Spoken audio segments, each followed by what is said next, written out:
তাৎপর্য থাকবে না। তাহলে অনুষ্ঠানের তাৎপর্য এইটাই, আমরা কেন্দ্রীয় সরকারের জনশিক্ষণ সংস্থার মধ্যে এখানে বিউটিশিয়ান ট্রেনিং করাই। তার সঙ্গে সঙ্গে এটা কেন, যে সমস্ত মানুষকে জানানো প্রত্যেকটা দিনের গুরুত্ব, প্রত্যেকটা দিনের তাৎপর্য। সেখানে বিশেষ করে যারা অল্প বয়সী ছেলেমেয়েরা যারা স্কুল কলেজে পড়ছে বা পড়বে, তাদের ক্ষেত্রে এটা খুব গুরুত্বপূর্ণ এই জিনিসগুলো জানা।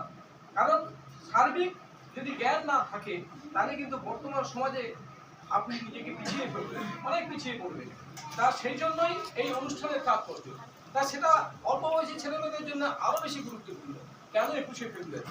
যে আমাদের যখন 1947 সালে ভারত স্বাধীন হলো, তারপর ধর্মের ভিত্তিতে আমাদের দেশ কিন্তু ভাগ হয়ে গেল। ভাগ হয়ে গেল কি, ভারত এবং পাকিস্তান।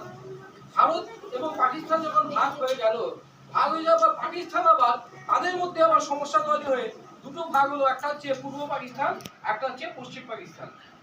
সেই পূর্ব পাকিস্তানটাই বর্তমানে নাম হচ্ছে বাংলাদেশ। সেই পূর্ব পাকিস্তানে যখন পাকিস্তান ধর্মের ভিত্তিতে ভাগ হলো, তখন তারা বললো যে না, আমাদের এই অবিভক্ত পাকিস্তানে উর্দু ভাষাই সবসময় চালু থাকবে, উর্দু ভাষাই হচ্ছে আমাদের রাষ্ট্রীয় ভাষা হবে।